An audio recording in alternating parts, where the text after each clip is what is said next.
I'm Melissa Shanahan, and this is the Velocity Work Podcast, live episode number 118. All right. Welcome, everybody, to Velocity Work Live, another episode with another awesome human who happens to be running a great business.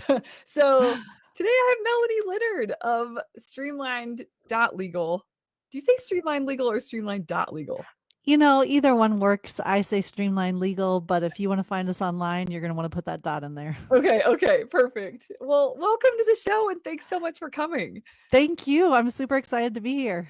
Oh my gosh, me too. I was pumped when this all worked out for today, and I know that the questions I have for you that I tend to ask the people that are on here, I can't wait to hear what you have to say and impart some of your wisdom with people who are listening.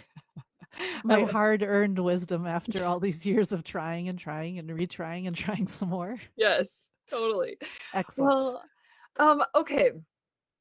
Your business is Streamline.legal. The first question I want to ask is how you lifted this business off the ground, and whatever comes to mind is totally fine. But everybody watching this, most people watching this have likely started their own thing, and there's a lot to lift a business off of the ground. So I'm curious what comes to mind with that. So if you want to share a little bit about like how you got to the point where you decided to lift something off the ground, and then that first, like that grind phase of lifting it off the ground. How'd you do Yeah.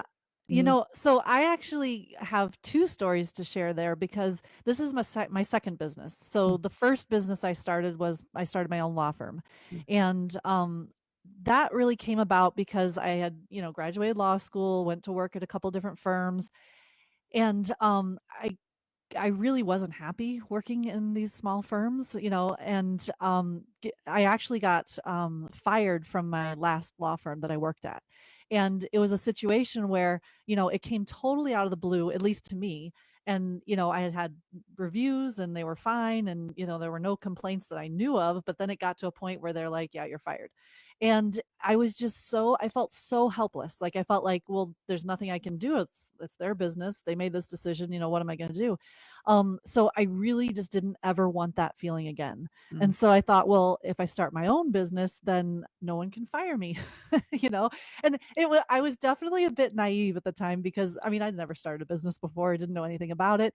And so, I just didn't want that feeling ever again. I didn't want to be fired. And so I thought, well, I'll start my own business. I have my law degree, find some clients, do the same work I'm doing now essentially, Mhm. and be able to build that. But I had that confidence because I was dating a guy who I eventually ended up marrying, who had his own business, and so I thought, well, if he can do it, I can do it. Like, how hard could it be?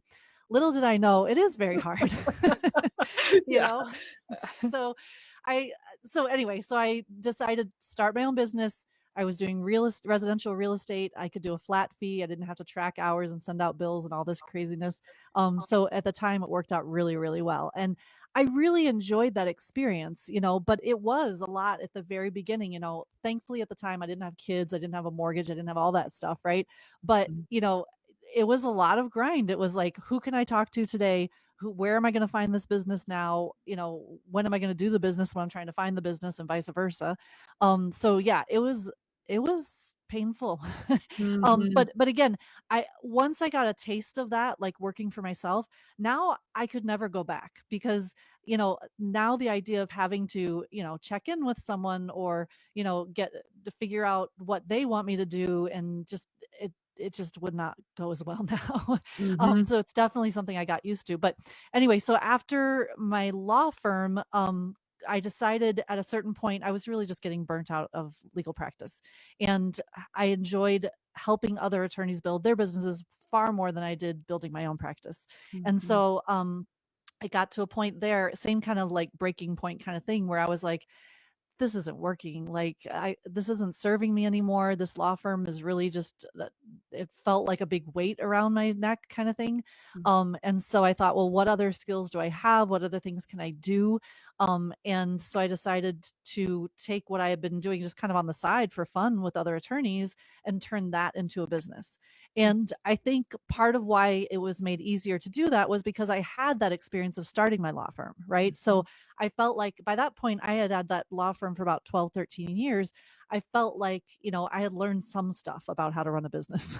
Yeah. So I didn't feel like I was starting from scratch, frankly. Like I felt like I'm substituting in the clients and the business and stuff like that, but it's still a business, it's still a service business. And so it Mhm. felt a little bit easier just because I had some confidence around certain things.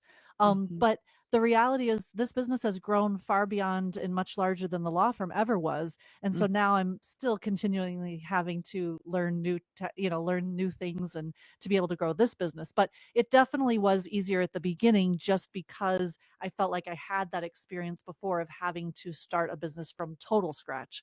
Like with the law Yeah. firm, I had never done anything like that.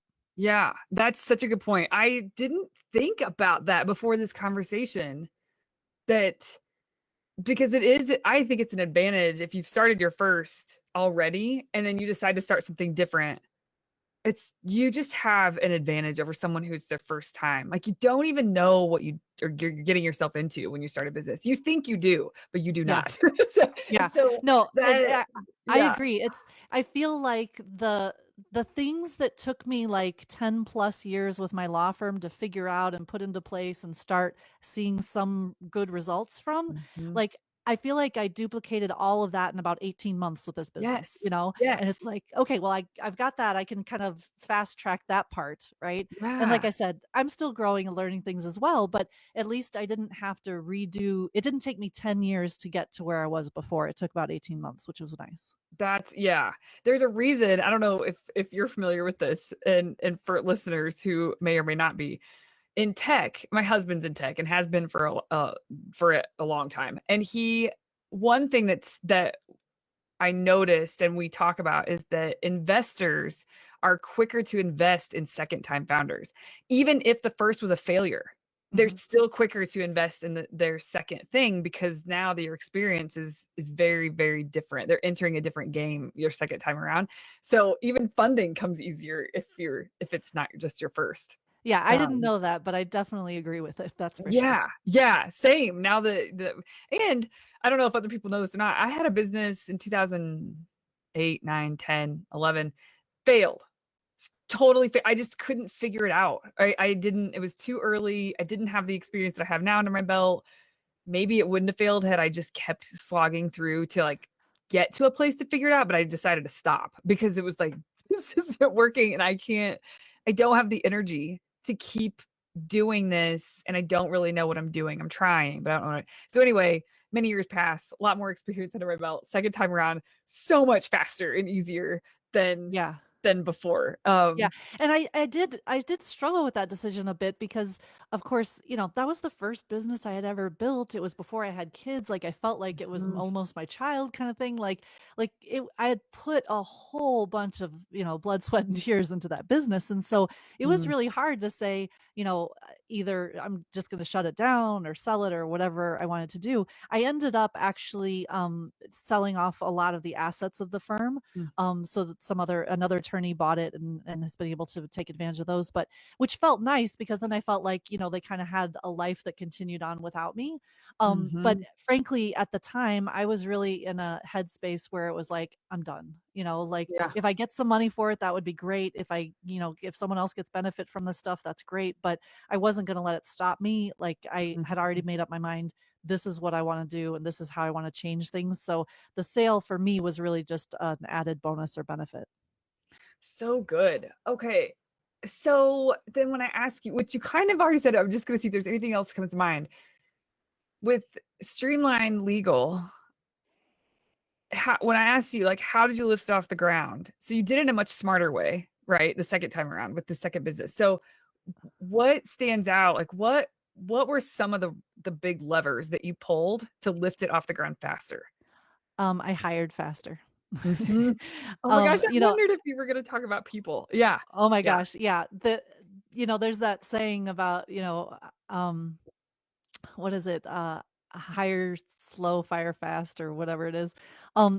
For me, I recognized much faster the second time around the fact that if I'm going to leverage this, and growth has always been my goal and still to this day remains my goal.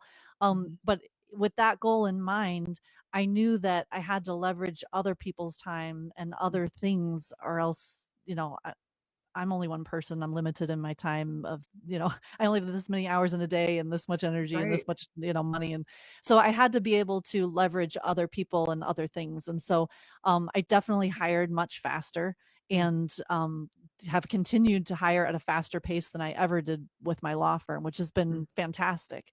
Yeah. A little scarier, of course, because, at the pace I was hiring at the law firm, I was much more conservative and felt a lot more like, I could financially handle these new hires and things like that.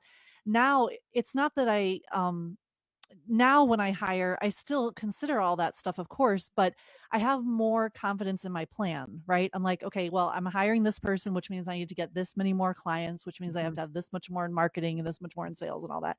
So you work it backwards.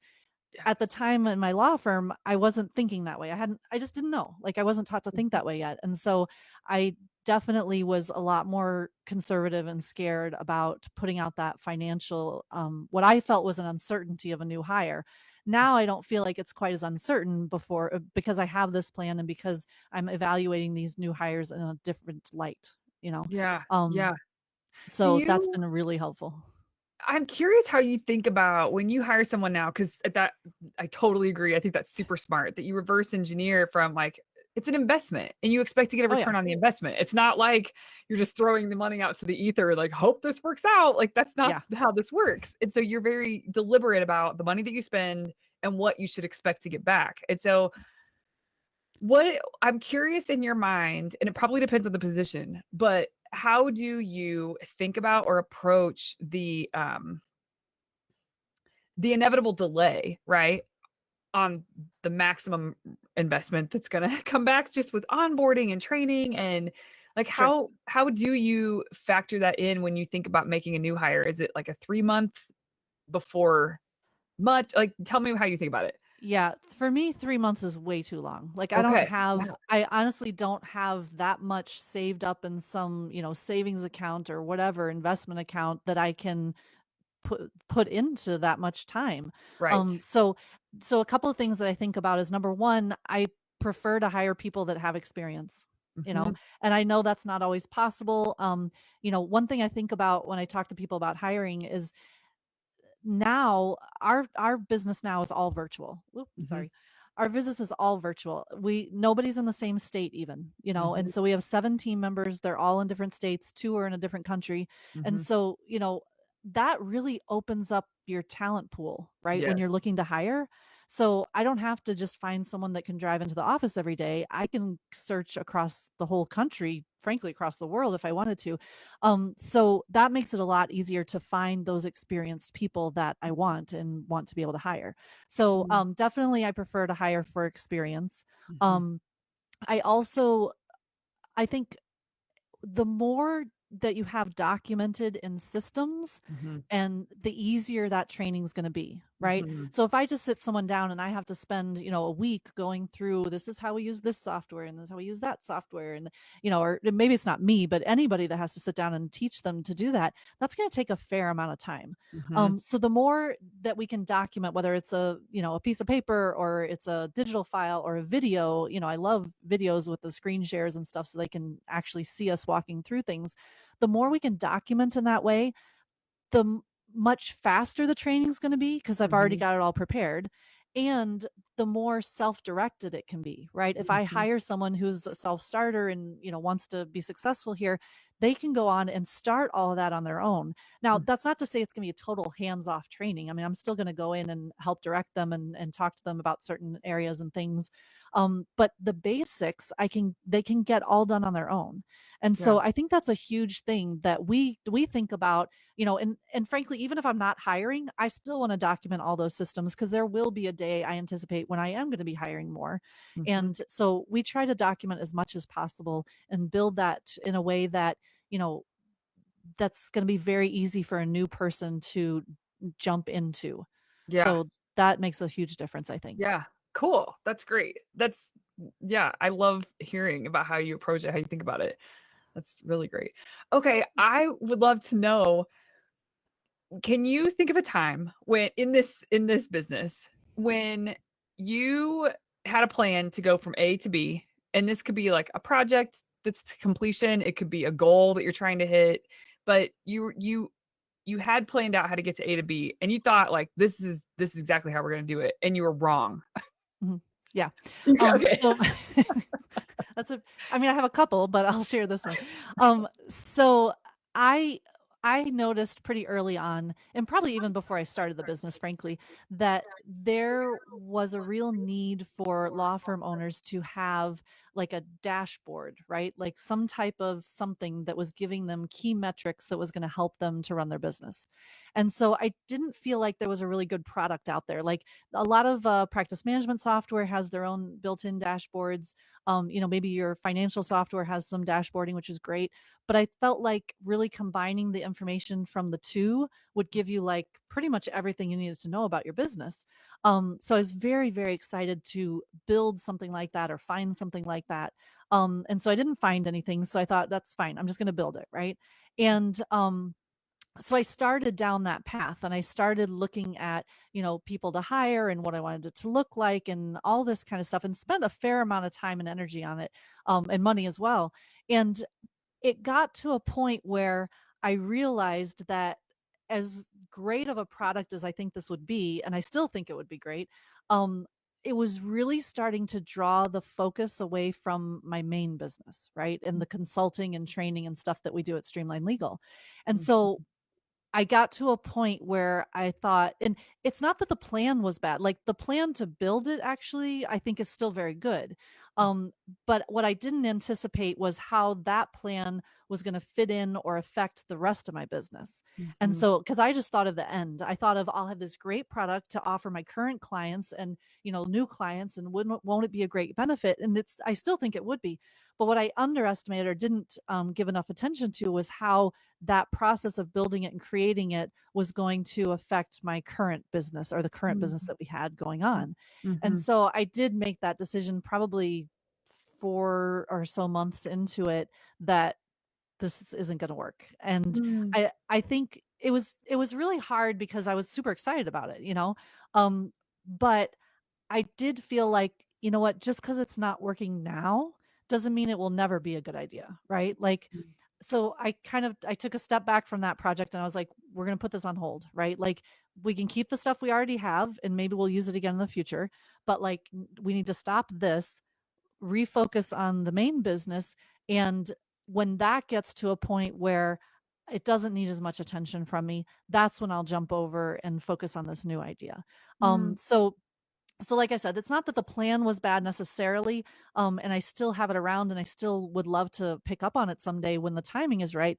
It's just that I didn't do a good job of evaluating how that was going to affect our current business. And Yeah. don't get me wrong, it's not like, Streamline Legal fell apart. It's just that it was not it was not operating or running the way that I wanted it to while I was not focusing on it. And I Yeah. thought, well, clearly that's my fault for not having built the systems that I wanted or that was able to support my giving attention to something else. Yeah. So now we have a new renewed focus on, looking at our internal systems and how are those working or not working and finding the holes and plugging them and designing things so that in the future we can continue on projects like that. Mm. So I'm super excited about it still, but yeah, that I would say the timing really just made that project crash and burn for the moment.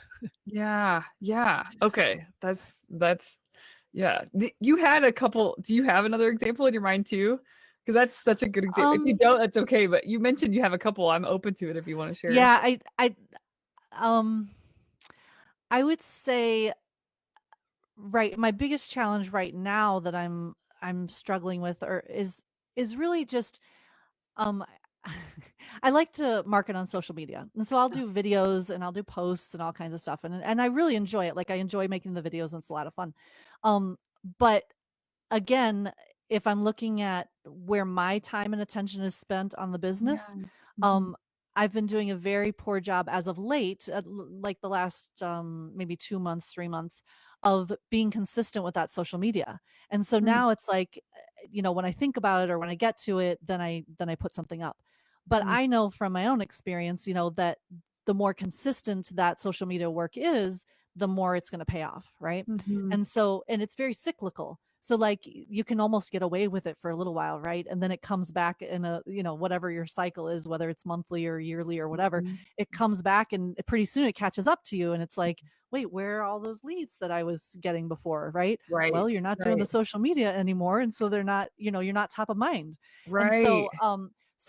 so again, it for me it's a similar kind of challenge, right? And this is a continual Yeah, theme with me, frankly, is that, how to divide or where to put my attention and time so that it's benefiting the business the most. And yeah, so but again, that goes back to the hiring, right? Because yeah. I mean, uh, the probably the smartest thing for me to do right now is to outsource that, right? And hire someone to be able to do that for me. Because even Mhm, if their posting or their information is not going to be exactly what I would have put in, or it's not going to mhm, be, as much as I would have done, like mhm. it's going to be better than the inconsistent stuff that's going on now. Right, um right. so so just another, it all comes full circle, right? Like Yeah, the things that are challenging you, um the because I'm a firm believer that personal growth precedes professional growth. yes, And so I'm definitely think that as I grow, then so does the business. And yeah, so the things that are stopping the business are really just in my experience a reflection of what's going on with me, right? So yeah, if I'm inconsistent, then the business is going to be inconsistent. Or if yes, I'm, slow to make changes, then the business is going to be slower than I want it to be as well. yeah, So those are the kind of things that I try, and it's not always easy to recognize or to see, no, and like I said, I mean, I had my law firm for like 12 or 13 years. This has been going on for about 3 years now. So I mean, like I still have these challenges, but yeah, to be able to definitely being able to recognize them makes it a lot easier to deal with them, that's for sure. that's so true. I don't know if I totally agree with what you're saying about personal growth precedes professional growth. There's a woman that I think is great. Her name is Chris Plackey. Have you ever heard of her? No. Okay, she focuses on women and who, like, run a team, basically, Mhm. and, she just rebranded her podcast, but her podcast used to say in the beginning, "The best way to grow a business is to grow the person who's running it," and I was like, I "Oh, agree. that's so good." Yeah, and I that's agree. it just made me think of that when you were mentioning what you're And mentioning. It and I Yeah. think back on like the type of person that I was when I started my law firm. And like there are things now that I think about that never would occurred to me back then. But there's also things that I thought about back then that I'm like, why did I let that stress me out so much? Like, I Mhm. mean, don't get me wrong, I still get stressed by stuff, but it's not the same stuff, right? Like you Right. just at a certain point you're able to look back and see that growth and see those changes, and it's exciting. It's great because the thing I like about it the most is that it makes me very hopeful for the future, right? Like Mm, if I could grow this much in, 15 years, right. like how much am I growing the next 15 years? Like Right. that I think is pretty cool. But if you don't, it takes some time to be able to see that and recognize it before you're able to get that kind of a benefit of the future. So Yeah, yeah, I 100% agree. Um, are there any thinking of, like, personal development especially, mhm. but this could also go with professional development. Are there any philosophies or principles that you just hold tight? Like, it's just how you roll, it's a part of what you do, and maybe it's top of mind for you consistently. Does anything stand out when I ask that? So I have people tell me a lot that I have a very, I don't know what the word, but like down to earth, even keel kind of personality. Uh-huh. And which I think has served me well or helped in a lot of ways. But I also think that I remember making a definitive decision about how I think about things that I worry about. Mm, And it was I mean, I don't remember the exact date, but like sometime around high school kind of time frame, maybe early college. I had this thought where I was like, there's so many things that I could and often do worry about that I can't control, that I Mhm. can't do anything about, or I can only do a limited amount of things about. And so I I started looking at things like, okay, here's something I'm worried about. What can I do about it? Right. And if there's something I can do about it, great. I either make the decision to do it or make the decision not to do it.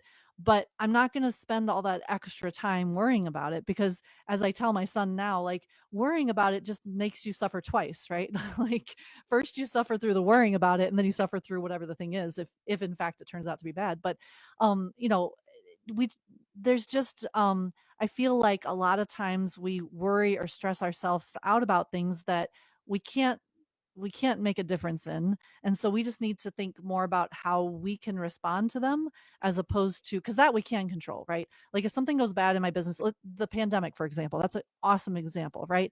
Like a pandemic happens. I really can't stop the pandemic. I mean, I can do my part and I can get other people to do their parts, but I really cannot stop a global pandemic. And so recognizing that, it's like how much am I going to worry about the pandemic? Well, I'm going to try not to worry about it too much. I worry about my own health and things like that. But as far as my business goes, I try to focus on things that I can control. Like, okay, well, I can control doing more marketing, or I can control doing different types of marketing, or I can control, so there are things that I can control, but that's all how I'm responding to the pandemic, right? It's not the pandemic itself. And so I feel like if I spend the time and energy focusing on the things I can control or how I'm going to respond to the thing that happened, that's going to put me in a much better position than if I was just all consumed with this worry about this global pandemic. And don't get me wrong, I don't mean to imply that I've got this all figured out. Like I still worry about things, but it's Yeah. definitely not to the degree that I used to. Yeah. When I made that decision that I was going to only focus on what I could control or how I was going to respond to things and not worry about things I can't control, Yeah. that really freed me up. Like it gave me a lot more energy, frankly, Yeah. that I didn't have before. And so that made a big difference for me. That is, I love the way that you talk about it is so well articulated. There's a when private clients have their first retreat with us, there's a page in the workbook that we just cover some things that we all need to like remember for Mhm. foundational purposes, and that's one of them. Is it's like a diagram that I've learned somewhere along the line about.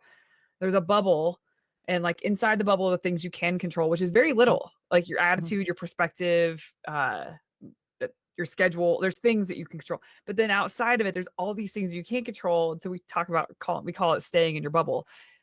But the people, one time I heard a CEO, and I thought it was so cold when I first heard it, but he was talking about this, and he said, you get what you deserve. If you're going to worry about things outside of your control, you are not going to be creating the results that you could be creating. You're getting what Mhm. you deserve. If you do stay focused on where you do have control, you're able to focus on the next best step, and you're able Mhm. to create the results you want to create, and you win because of Mhm. that. Like there's a payoff for that.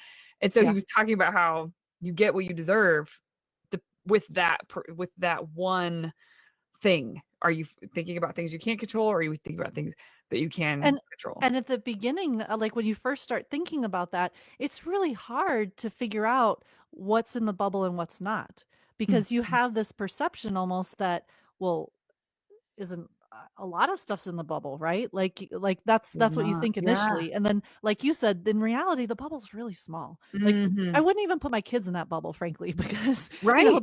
they're now old enough, they have minds of their own and thoughts of their own, and they're doing things on their own. And as much as I think I can control some of that or try to control some of that, that's not necessarily true. So Yeah. it definitely is harder at the beginning, gets easier with time.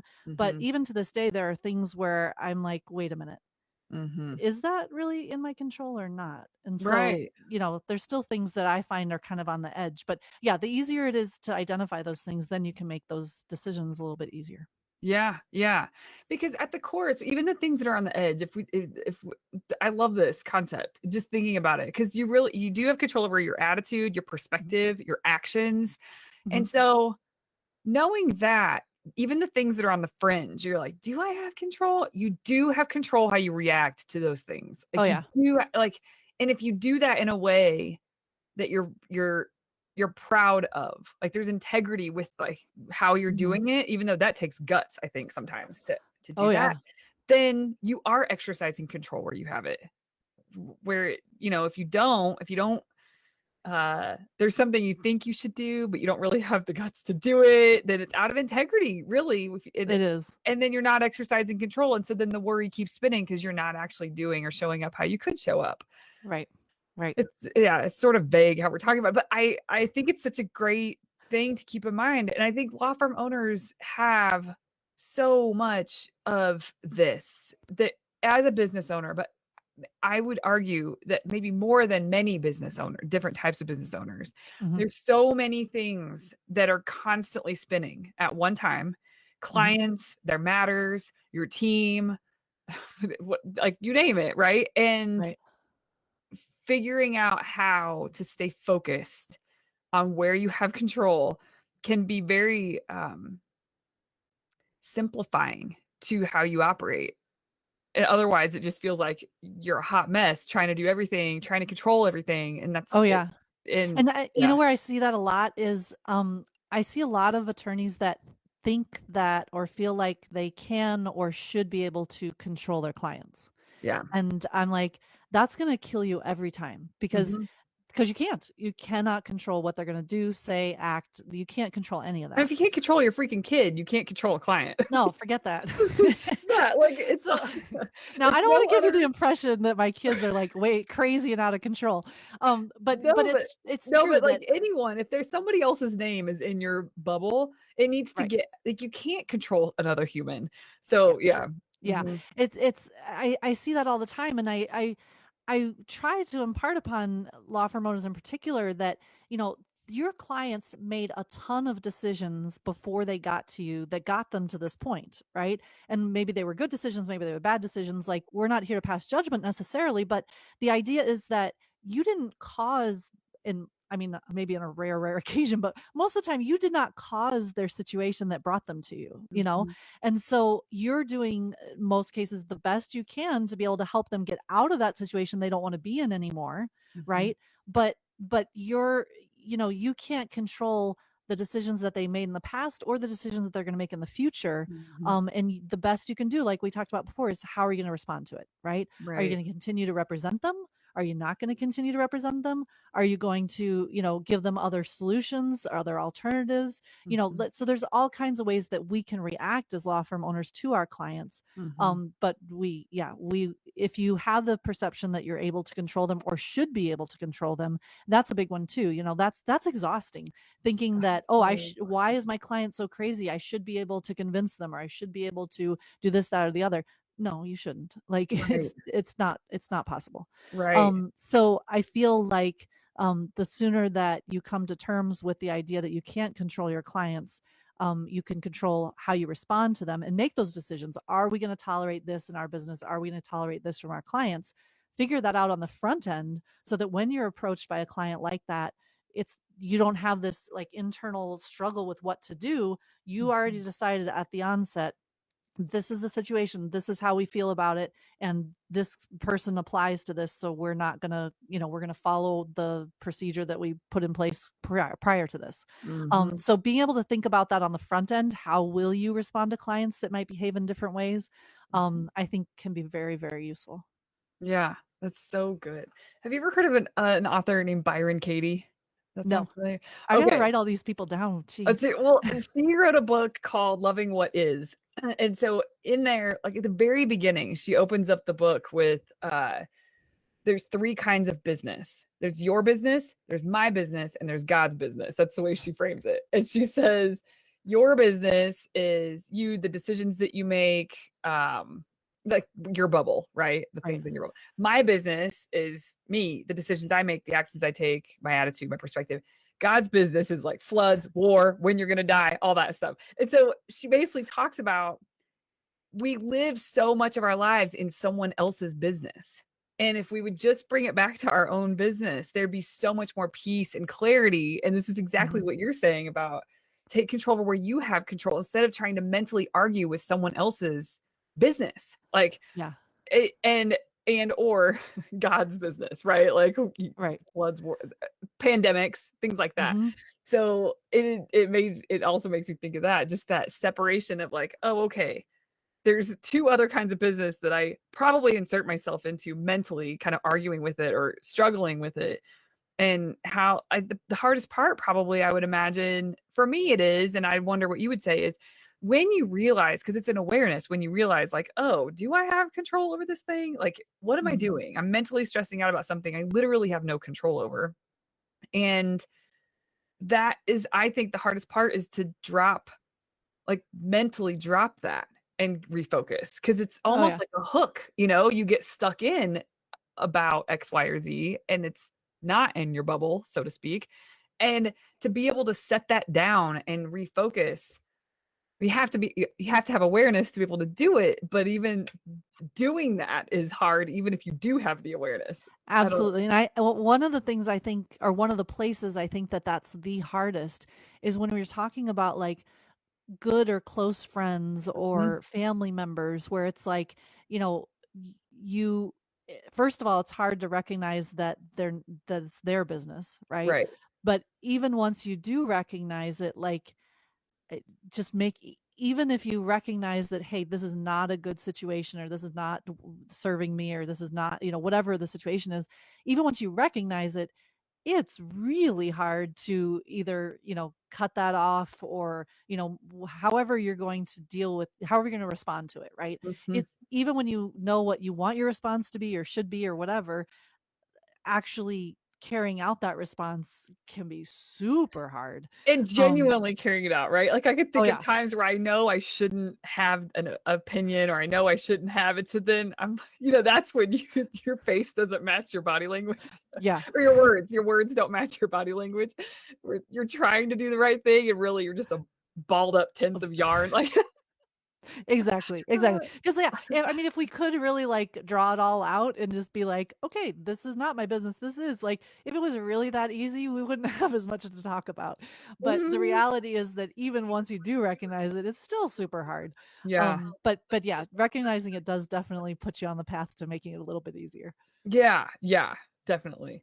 Part of, this weirdly ties back into business for owners, in that there are things you do have control over, where you start to spin and you trying to control all these people, and or sometimes I think when that heightens is when there is a sense of chaos in the business that Mhm. it doesn't feel like you can keep the wheels on anymore. Like the wheels are coming off, and taking control is actually exercising and using a company like yours or and others to help sort of create a sense of organization inside the business that allows the a proper sense of control. Like that is where you can exercise control, and it Yeah, can yeah. help everything just run more smoothly instead of focusing on putting out fires and then trying to control reactions of other people, and trying to just like get to the root cause of something Mhm. and why that chaos is happening, which is something that your business really helps people with. So, yeah, I don't know. You probably see this play out all the time with the work that you have and help people implement. I do, and I've been there, right? Like one of the things that I distinctly remember from my law firm experience when I was running my firm was when we made the switch from being reactive to proactive.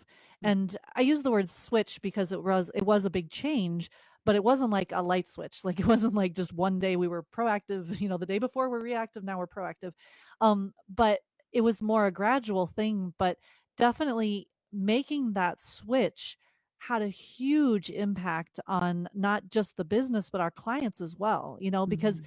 when you are able to become more proactive, you're able to anticipate your clients' needs. You don't have as many people calling with fires because you have prepared them for what could have turned into a fire and prevented the fires. Mhm. And so, but I think when you're in that reactive state, it is so hard. Like I remember thinking, how can we even turn this around? Like I don't even Mhm. know how to do it. um Mhm. and so having that experience of feeling like it was out of control and I didn't know how to bring it back into control, or how to make it more proactive. I felt like we were always chasing people and chasing them for information, chasing them for solving a problem, chasing them for money, like it was Mhm. exhausting. So when I did figure out how to make that switch, I thought, this is huge. Like, this can be huge for so many business owners. I mean, especially lawyers, but even just in general, business owners, that I felt like that was something that needed to be put out there, like, Mhm. because I met other attorneys, I did real estate closings. I was talking to other attorneys all the time. And it was like, well, how do you do this? And how do you do that in your business? And we would share stories sitting around a closing table while we're waiting for money. And, we're just sitting there talking about it. And I thought, if other attorneys were able to make the switch that I had been able to make, it would just change so much, not just about their business, but about their lives as well. At least it did for me. It was a Mhm. totally different experience. And so, yeah, basically the idea that we do have control even when we feel like it's out of control. It all has to do with the decisions that we make, right? So Yes. if we can make decisions that will put us more into control instead of exacerbating or continuing on with this out of controlness, if you will, Mhm. um then it is possible to make the switch. But it's Mhm. not easy. You have Mhm. to have a definite, like, I am going to do that. You have to make a definite decision and do the work, frankly, that's involved in making that switch. Because otherwise, it's just not going to happen. And you're going to Right. continue with the same, feeling like you're putting out fires all the time. You're going to feel like a firefighter for your whole career. And, Right. and unfortunately, I've heard of attorneys that have had that Mhm. scenario. And it's heartbreaking to me. I think it's terrible. Like, no wonder we as a profession have such issues with, substance abuse and Mhm. depression and all that kind of stuff, all these mental challenges that I feel like this sense of control could really help with. I'm Mhm. not claiming that, having an organization in your business is going to solve all of that, but I do think that it exacerbates it.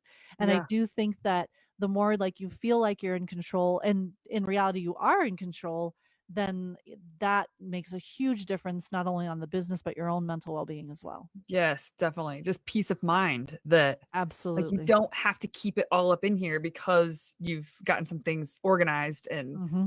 to be able to handle it. Yeah. Exactly. Yeah.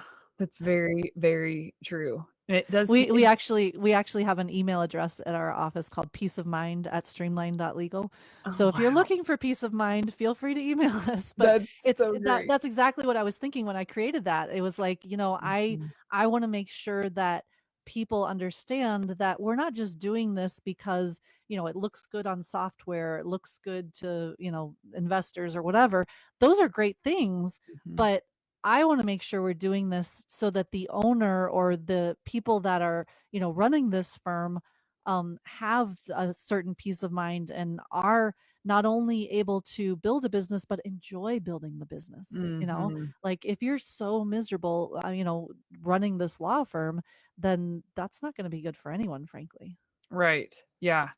I do think it helps too to have, someone like you, and I think someone like me, and there's others in the industry that you don't have to feel alone trying to tackle things. Like, Right. you are practicing law a lot. And so not most of the people I deal with, there's a small percentage of people I deal with that they have a full-time job actually practicing law, and they have a full-time job lifting the firm off the ground. So it's like two Hmm. full-time jobs. And as they Right. grow, that becomes less and less of like an actually two full-time jobs because they get help and things like that. But that is even if you are, 0.75% of the time on the business and zero point 0.5 on the business, that's more than a full-time job, right? Right. And that it's hard to figure out how you're going to get your hands around certain things that you can and you should, but you're busy. And so Hmm. how do you and I think using someone to help get some things in line is just so it's important. It feels like important work. Yes, the tactics and the things that we're providing and the logistical things that we're providing are important, but there's something sort of higher level than that, which is the importance of the connection between a human out in the world that has a law firm and the business that you run, that many people run, that connect to humans to be able to create a solution that helps get peace of mind. Because I do think so many people try to do it on their own for too long. And it's Yeah. almost like you said earlier, your quickest lesson, like the lesson that you knew off the top of your head the second time around is you hire faster. I Mhm. think that it's similar. If you can grok this, when you lift a firm off of the ground, or any business for that matter, don't don't do it at the cost of you. Like, get help so that you aren't doing it at the cost of you. And that's a little bit of a leap for some people to make, but when you do it, things start just clicking, right? So, Yeah, I don't think it's a little bit of a leap. I think it's a big leap for a lot of people. Like, yeah, I no, that's true. Yeah. yeah, I think that, I think some of it kind of goes towards the profession as well. When we talk Mhm. about being licensed as an attorney and like, having paralegals or legal assistants or whoever helping you with work, it's still your license on the line. And so I feel like that kind of Mhm. idea really makes it harder for people to conceptualize the idea of letting go of things, right? So, Mhm. They like, if carry the it's my burden. license on the line, it's really hard for me to feel comfortable saying, "Oh, I'm gonna let this person do it," right? Right. Now, the trick though is there's a difference between, you know, abdicating and, delegating, right? Yeah. So abdicating is like, I'm going to let that person do it. I hope it turns out well. I don't know, Right. that kind of thing. Whereas delegating is like, okay, I'm going to let that person do it. I'm going to review it. I'm going Yeah. to train, well, first I'm going to train them so they know how to do it the way I'm expecting it. Then I'm going to review it and then, we're going to finalize it or whatever.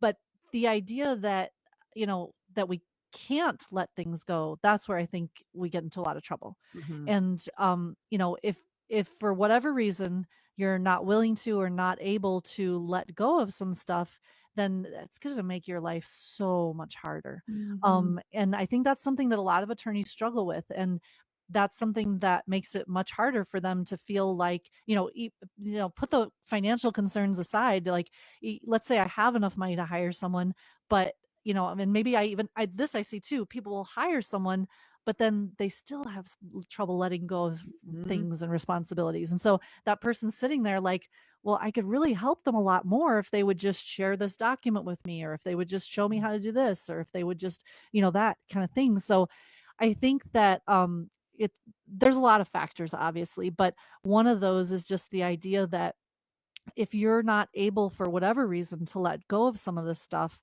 or most of the stuff, frankly, Mhm. then your goals of growing a business are not very realistic, frankly. Yeah. Because like I said at the beginning, you're one person with a certain finite amount of time, finite energy, finite money. Like, you have to figure out a way to um leverage other things, or else you're never going to be able to expand to whatever your growth goals are. So I Right. think it all comes back to, it's all related. But Yeah. I see people, especially law firm owners, struggle with letting go of things a lot, and that's Yeah. a tough one. Yeah. It is tough. I have some clients that have been with me since close to the beginning. They talk a lot about collaboration, like communication and collaboration. Communication in collaboration was the exact way that they were talking about it, is so helpful, because Mhm. otherwise it's just all in your brain. Oh yeah. And having partners that you can like get some movement and traction on is helpful, even if there's trepidation, even if Mhm. there's, but having a lot of communication and collaborating on an effort can be helpful in, I think, releasing some of the little things. Instead of, I think sometimes we hire someone and it's like all on us to give them everything that they need, instead of kind of approaching it from a collaborative perspective. And I think Yeah. that way that they talk about it is helpful, to think about how to get momentum quicker, more quickly. Yeah. Yeah, and a lot of times when whether it's, someone we hired as a consultant or outsourced person, or an internal person, when we're letting go of that stuff, um, it's it's hard because it feels initially, especially, like it's more work, right? Well, now I have to Mhm. train the person, or now I have to deliver all this information to the person, or whatever, right? And in reality, sometimes it is, right? Mhm. But Mhm. But if you're just looking at the initial part of the relationship, you're not taking into account the idea that this is a long-term thing, right? This Like, is a I mean, multiplier.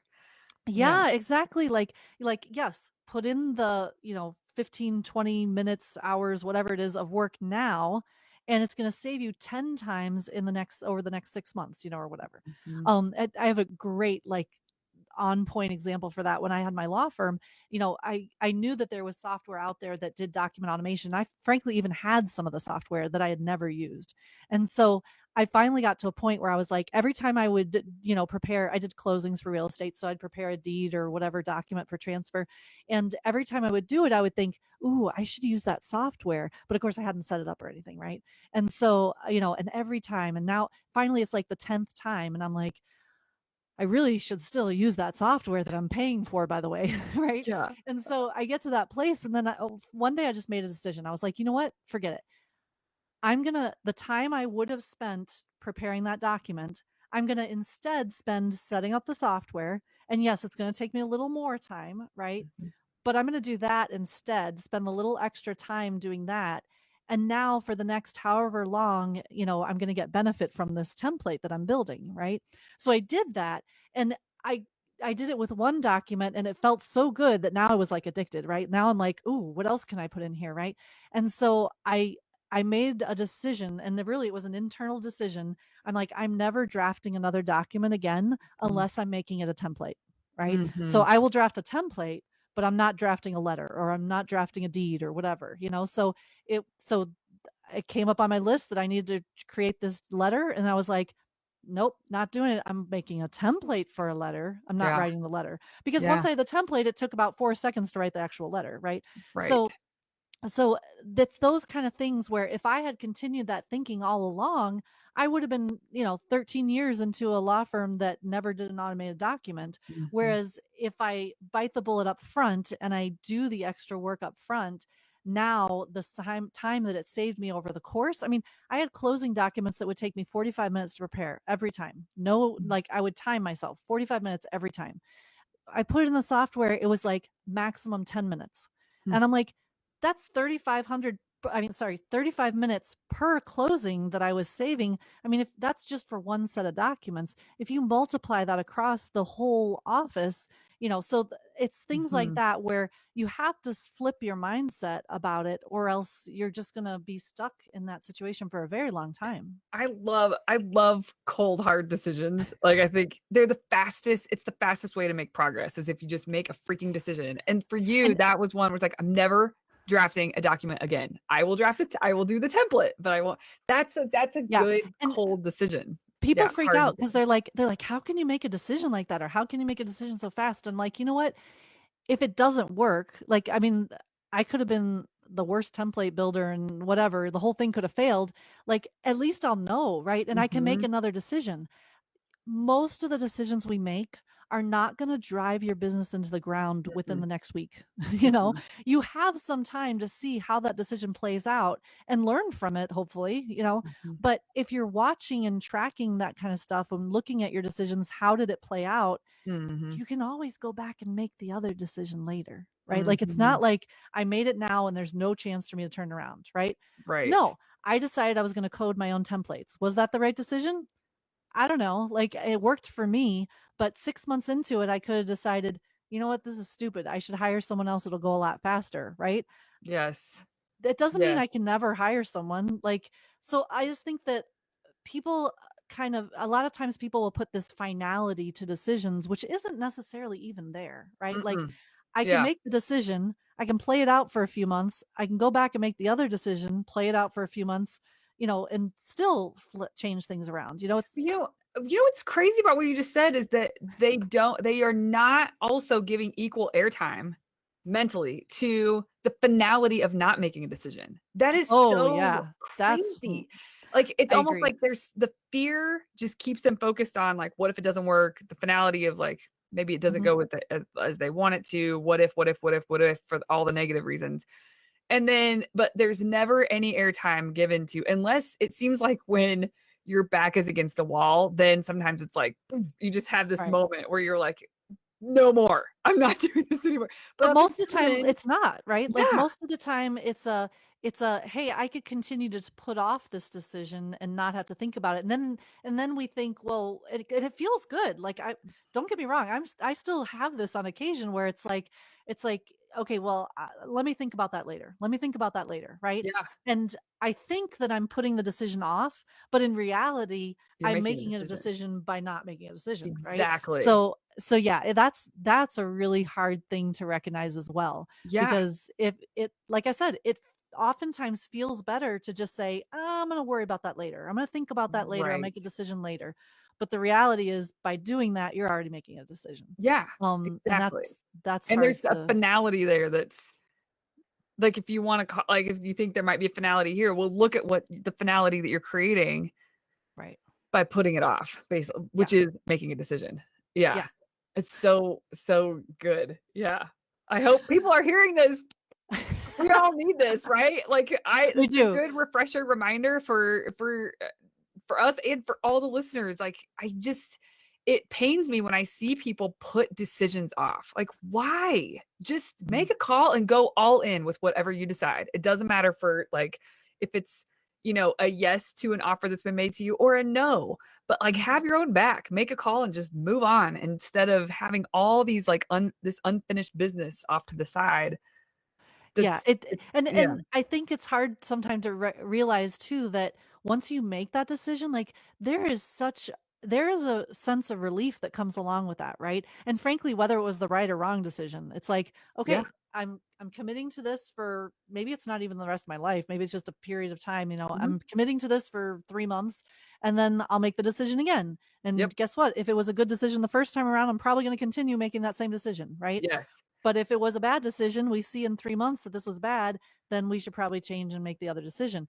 Yes. One of the reasons I think it's so hard for people though is because we don't always measure the result of our decisions, right? Yeah. So we Yeah. make the decision, but then we don't always it's like a big relief, we don't wanna think about it anymore, and then we don't measure the result, and then Mhm. we get to a point where we're like, "Well, wait, should we have made that decision, or was it the right decision, or was it the wrong decision?"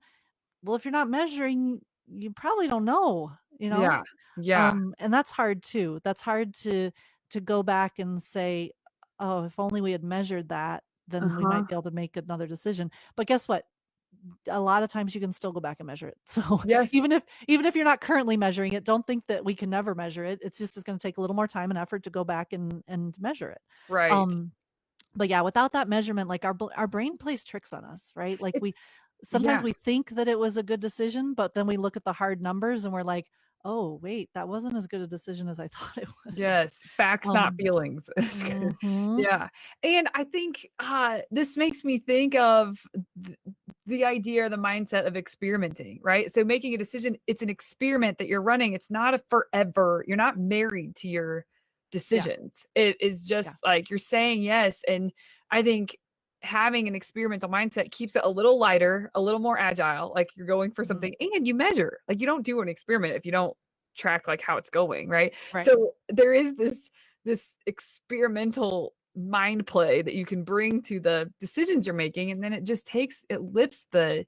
seriousness off of some of them that Another thing I like to think about too is like, what's the worst thing that's gonna happen? Like if yeah, I make this decision, right? like, And actually off play out worst case scenario. Yeah, and when I do that, sometimes I realize that, okay, well, the worst isn't really that bad. Right. Like I can deal with the worst. So, but it, for some reason, if I don't frame it in those thoughts, it's like kind of like this cloud comes over me to say, oh, this could go wrong. And I'm like, okay, but what is wrong really? And Right. It's like the man behind the curtain. once I start thinking in those terms, it's like, oh, okay, well, that's not so bad. Let's try it. Right. But Yes. yeah, that's a hard Yes. one too. So, We're so talking about good. hard things here today, Melissa. I know, but isn't it so fun? And here's what I tell people a lot, like law firm owners I work with. There's times where it's so easy to start taking ourselves so seriously with the decisions that we're making and the goals that we may be crushing or may not quite be reaching yet. Or it's easy to get heavy about it all. Mhm. And I think what what a privilege it is to be able to do what we're doing. And there are moments that if you can just see it for a second, isn't this fun?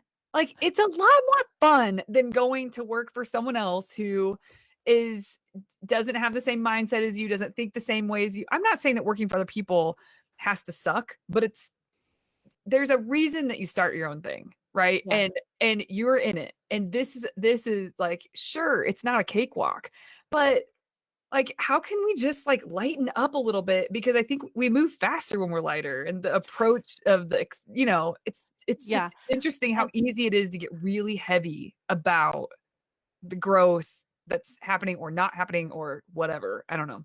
I'll tell you one of the things that helped me with that, because I mean, I still struggle with it, but a number of years ago, I was just not very good at like celebrating the good Mhm. things, Mhm. because I was building this business and, yeah, there were things that didn't always work out, but there were also a lot of great things that happened, right? But I wasn't very good at focusing on those. So my mind would Mhm. automatically go to the problems, right? Like, Mhm. what's the problem with the business? That's what we talked about earlier today. Like what's your biggest challenge, right? Like Mhm. those are the things that my brain and a lot of other people's brains tend to focus on, right? Mhm. And so then I had heard people like business coaches and all kinds of people talk for years about, you have to have gratitude, you have to have gratitude. And I was like, what? Like, I I know. didn't Yeah. exactly understand the concept, frankly. And so the more that, I spent some time trying to figure this out, what do we do? Um, but it's so true that the more I started forcing myself to focus on the things that were good, the things Mhm. that were going well, the things that were working, the more that energy kind of propelled me into dealing with the things that weren't working as well, right? Mhm. But that was a really hard thing for me to change. Mm. And like I said, I still struggle with it. But one of the things that I found that really helped is I got an app on my phone, and Mhm. there's an app for everything these days, Yes. and this app, like, it, I'll tell you the name of the app is, Grateful, I think. Okay. And, it's like $5 or something, but, like, it basically will alert me every day. It'll say, "Hey, don't forget, it's time to write down something that you're thankful Mm. for, or something that you enjoy, or something." Like, so it basically took the work out of, Mhm. me having to develop this practice of gratitude. So it Mhm. reminds me, it prompts me with sentences, it Mhm. encourages me to upload photos, which of Mm. course now in my mind I think, "Ooh, I gotta go take a photo of something today," that I'm thankful for because I have to put that on my app, right? That's So cool. it took what I felt was the onerous of, "Oh, I have to remember to sit down and I have to remember to think Mhm. of something to write about and I have to do all this kind of stuff." It took all of that stuff out of it for me, and it turned it into like a game. It gamified it, right? And so now it's like that the phone beeps, I pick it up and I'm like, "Oh yeah, I noticed today this cool thing I took a picture of," and I write a few sentences about it. It doesn't have to be like this whole like big journal that I'm writing like all my deep thoughts in, right? It's more for me anyway, it's more that it's it's been brought to my attention. It's in my, sphere of influence that I'm thinking about these things. And doing that on a consistent basis has really, really been helpful. So I think that you're absolutely right. The more we focus on the problems and the more we focus on the challenges, the harder it is for us to think about and remember the whole reason we're here in the first place. I Yeah. mean, it's cool that I get to pick who I work with, right? Mm. I'm the one making the hiring decisions. I get to pick Yeah. people.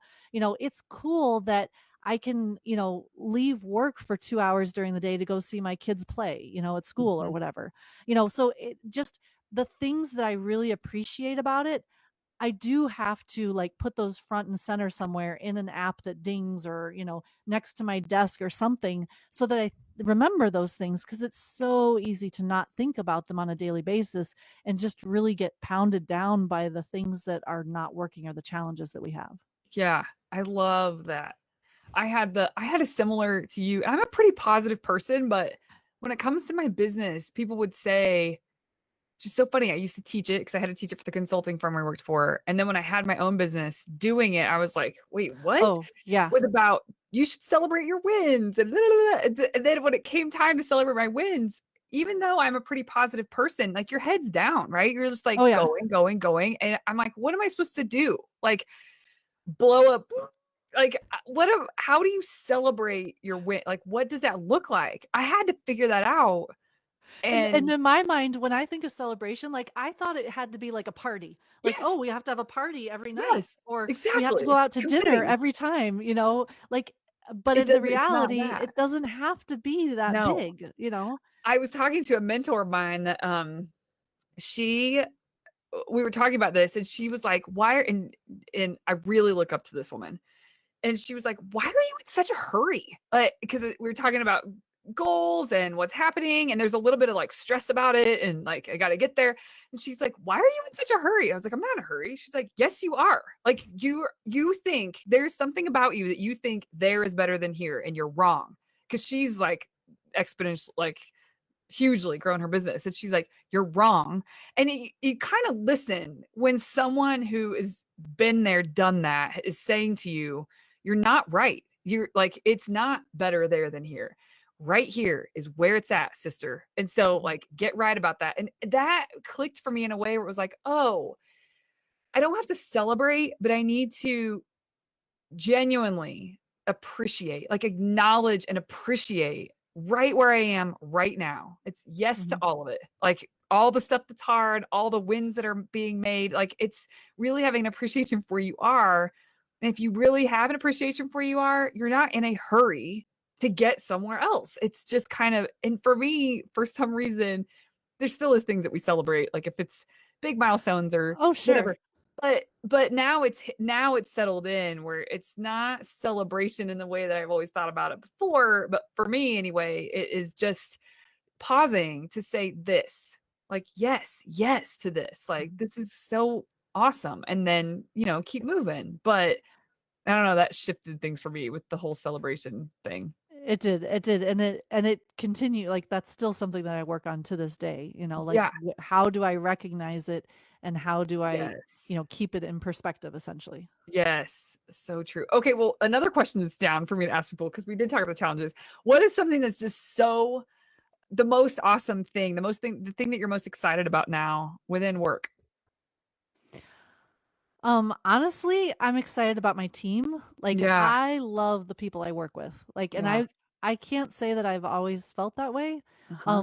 Whether it was my business or somebody else's business. And I just really think it's awesome. And to a certain extent, it makes me nervous bringing in new people because I'm like, wait, what if I pick wrong or what if they don't Right. fit or whatever, right?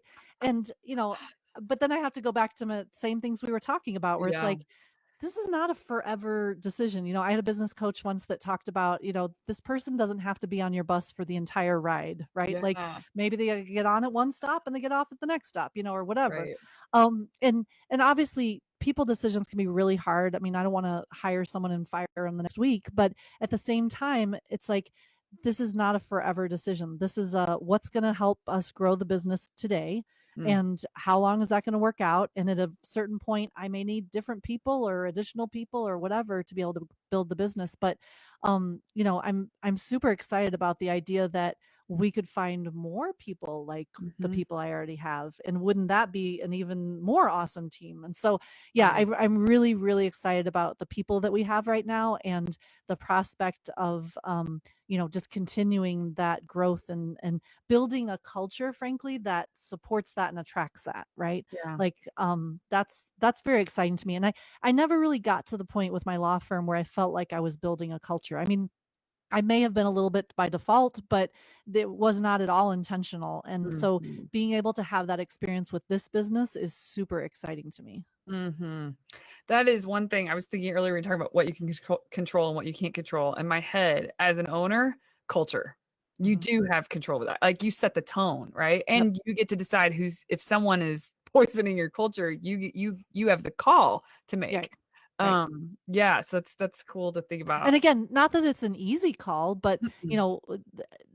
a lot of times for me it comes down to, okay, how much am I willing to tolerate as far as, lost revenue or lost, time or whatever, by having this person that isn't fitting in our culture. Mhm. And here's the thing, chances are if it's not working out for you, there's probably a good chance that it's not working out for them either. You know what Yes. I mean? Like they don't necessarily always feel like they have the the power or ability to speak up about it.